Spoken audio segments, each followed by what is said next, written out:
Welcome to lesson number 6. We're going to look at problem solving using trig ratios. Starting with example 1. Carmen is a surveyor who is using a transit to determine the height of a tree. The transit is placed 52 meters from the base of the tree, and the angle to the top of the tree is measured to be 12 degrees.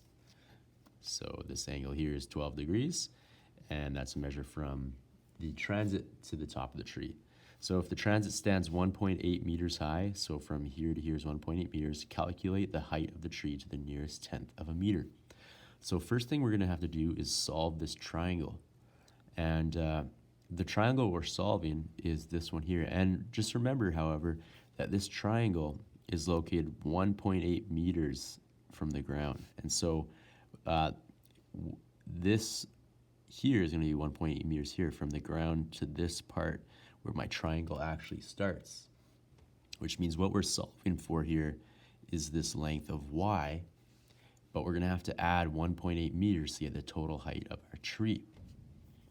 So first thing we do with all questions is write SOHCAHTOA, and from here we can continue to solve our problem. So I have my angle and I have an adjacent side to my angle, and I'm looking from the opposite side. That's my y. All right, so looking for my opposite side. So opposite, adjacent, and angle means I'm going to be working with tan ratio here. So tan of 12 degrees is equal to opposite over adjacent.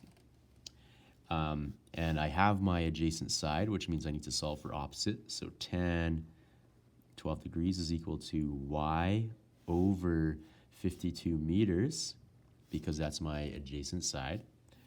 And in order to solve for y, we need to multiply both sides by 52.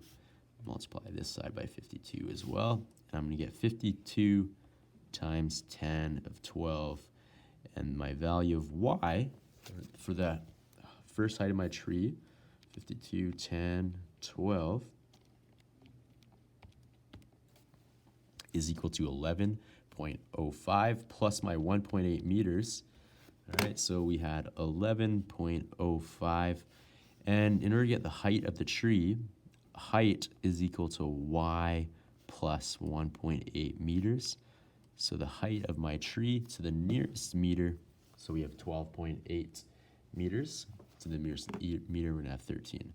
So 12.8 meters or 13 meters.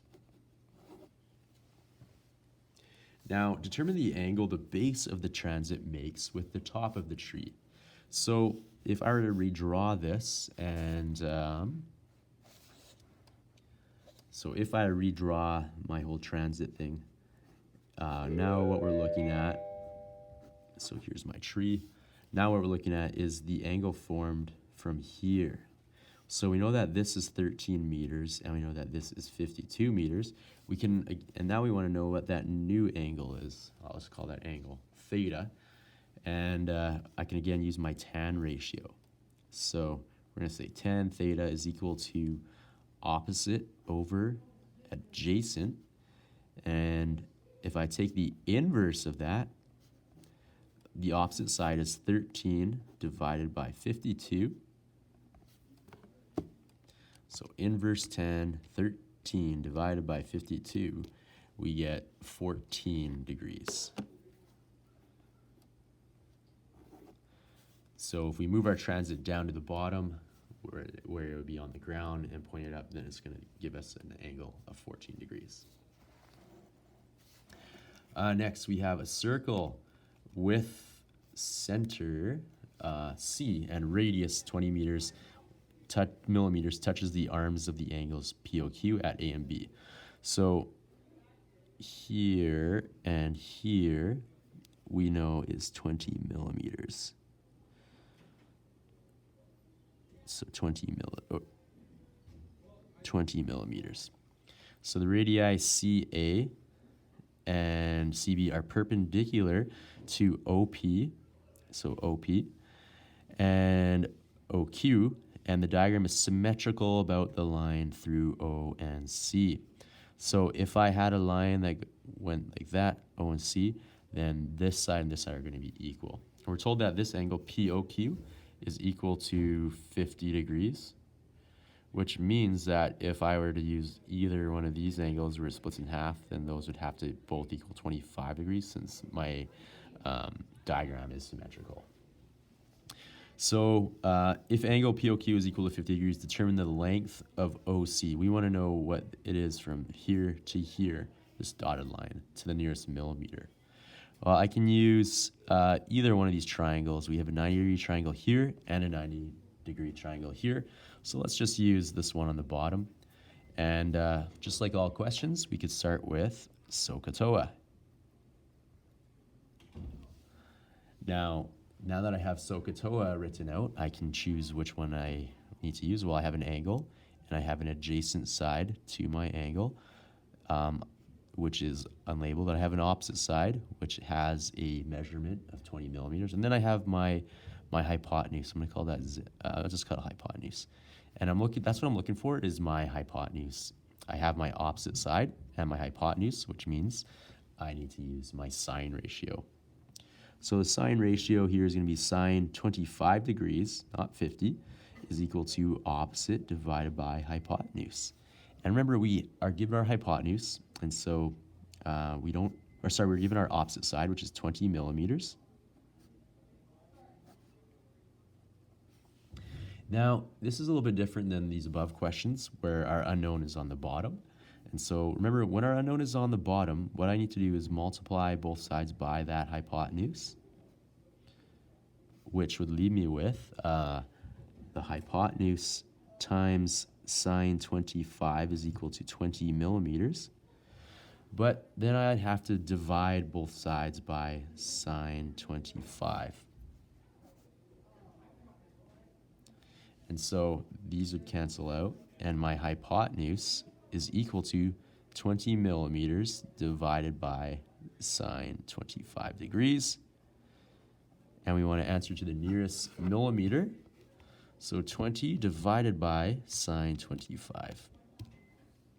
I get an answer of 47 millimeters.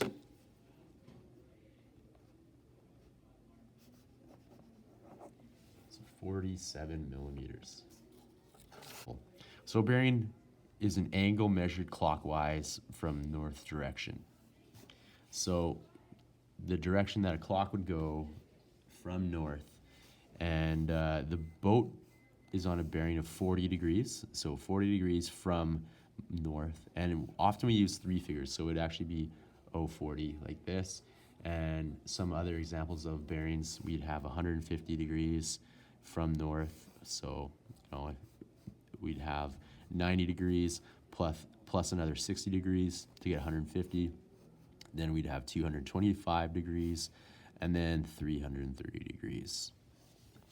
A ship travels 6 kilometers from port P on a bearing of 120 degrees to position Q as shown.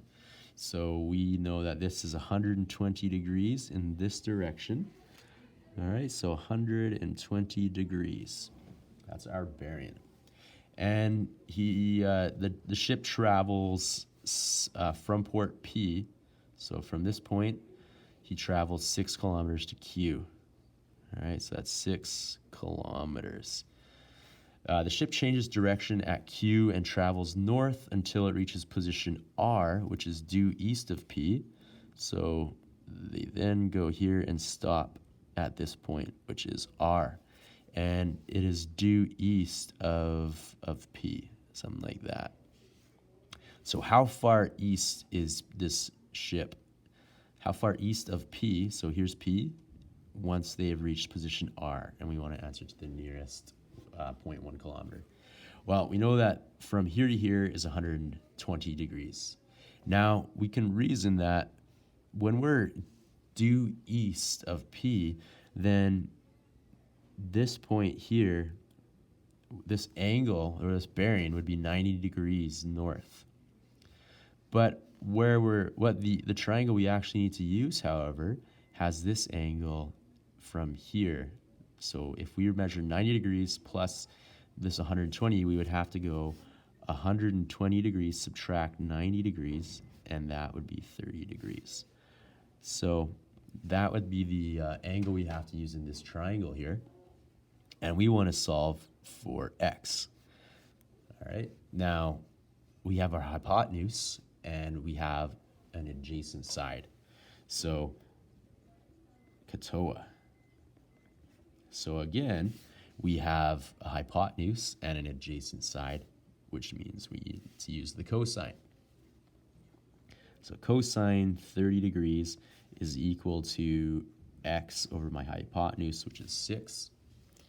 I'd multiply both sides by 6 to get my final answer for my x. So cosine 30 times 6 is equal to x. So 6 times cosine 30, which would give me, to the nearest 0.1 kilometer, 5.2 kilometers. It's 5.2 kilometers. And that's what we're going to be due east. Now, if the ship continues traveling north for a further 12 kilometers, so if we keep traveling north for 12 kilometers to position S, so this is position S here now, determine the 3-figure bearing of S from P. So now we want to know my 3-figure bearing if I move all the way up here. And so basically what we're looking for is this angle here. I'm going to call it theta, which is actually going to equal the angle up here. So for my triangle, I want to solve this angle, and it's going to equal this angle here. All right. So we have a side length and we have a side length. So what we're going to be looking for is I have an angle and I have the opposite side as well as the adjacent side. So opposite adjacent, we can use tan. Tan theta is equal to opposite over adjacent. And if we're looking for the angle, we would use the inverse of the opposite and the adjacent. So if it's this angle, then this is my opposite side, which was what we found earlier, was 5.2 divided by 12 kilometers. And that angle then is going to equal, so second function, 10, and I'm going to use my previous answer, divided by 12. That angle is 23 degrees.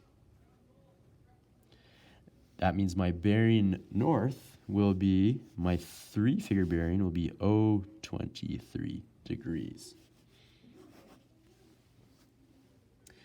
And lastly, if the ship maintains an average speed of 9 kilometers per hour throughout the journey, determine to the nearest 10th of an hour the time taken for the journey.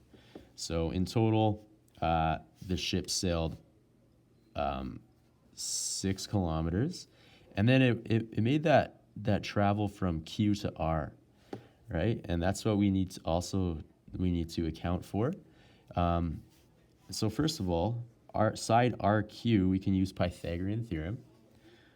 And so Pythagorean theorem is a squared plus b squared equals c squared. And if we're looking at our triangle, then we have this value, 6 kilometers. What we're looking for is going to be, I'm going to call this y. And so that's going to be like A or B. So we'd have to rearrange this to be b squared is equal to c squared minus a squared, or b squared is equal to 6 squared minus 5.2 squared. And if I take the square root of whatever that is, 6 squared minus 5.2 squared, so square root of 8.96 will be b, square root, we get 2.99,